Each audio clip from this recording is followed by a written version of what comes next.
Je suis Khaled Al-Jaramani de Bab el-Salam. Je joue le oud, je chante, je compose aussi. Et Raphaël, voilà, je suis clarinettiste et un peu les machines électro de Bab el-Salam. Et welcome, bienvenue avec le courrier de la place.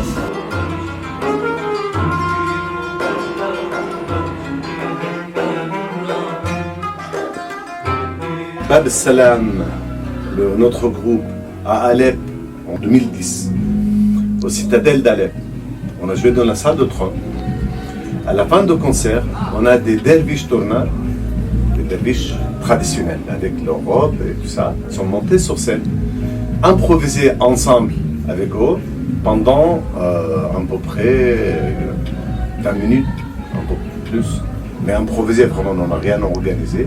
Et c'était notre dernier souvenir de la série, et surtout d'Alep. C'était la ville où on se rencontrait de Bab el-Salam de base. En fait. Et un jour, voilà, on a rencontré Sylvain Julien, qui est un circassien hors pair, qui est un fou, vraiment un mec absolument génial, un fou furieux du cerceau. Et on a discuté, moi je lui ai parlé de notre dernier concert à Alep avec les derviches tourneurs, avec les tourneurs d'Alep, qui était, c'est notre mémoire, c'est un truc qui a été ultra fort.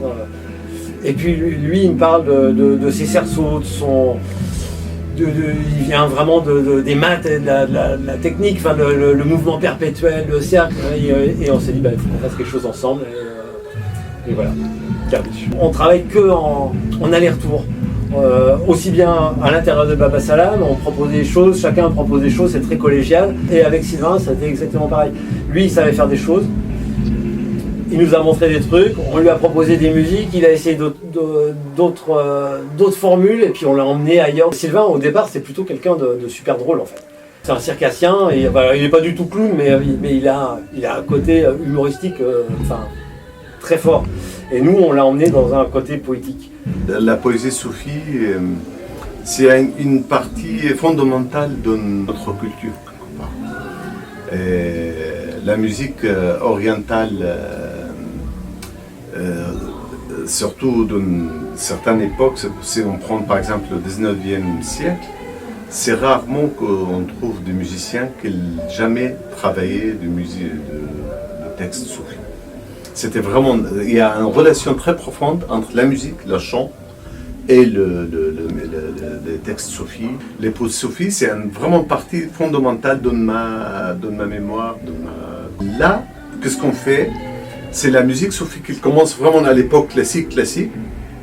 On a des morceaux qui datent 1600 ans. Et on continue en passant de 9e siècle, 11e siècle, etc.